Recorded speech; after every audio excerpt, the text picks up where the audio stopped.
This video will explain how to retrieve your 16S sequences from EtonBio, and it can be your personal sequence of your unknown in the personal lab or an in-person lab, or it can be just for practice in the online lab as well. You will get the login information through your TA or your instructor, and you will log into our EtonBio account. EtonBio does a lot of different things. They make oligos, they do long sequences, they do all sorts of things, but we use that service for 16S Sanger sequencing to identify your unknown or an unknown organism. So we go to My Home, and then you can see that this is about DNA sequencing. And if you go to Order History, that's where your sequences will be located.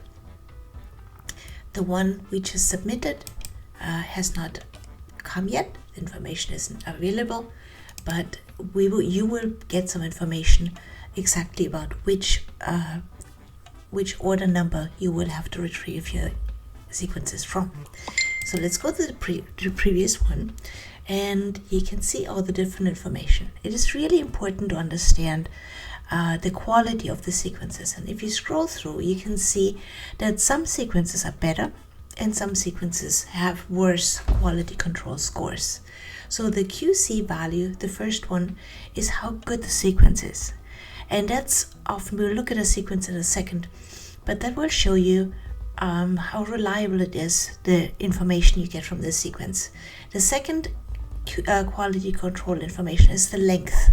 So our transcript is about 1500 base pairs, but we usually get about up to 1000 base pairs from only sequencing with one primer, the F8 primer. So both of these pieces of information is important to understand how valuable and how reliable the information is, what you get. So let's just look at the first sequence here. If you look at the I, the .AB1, you will have access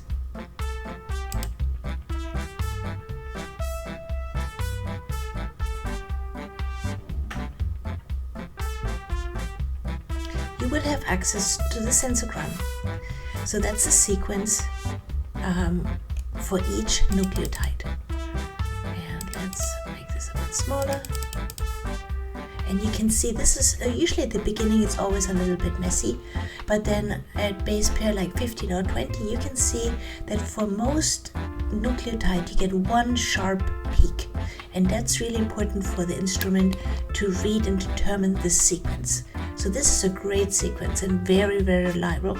And each nucleotide has a different color code, and that's what the machine, the sequencer, actually reads.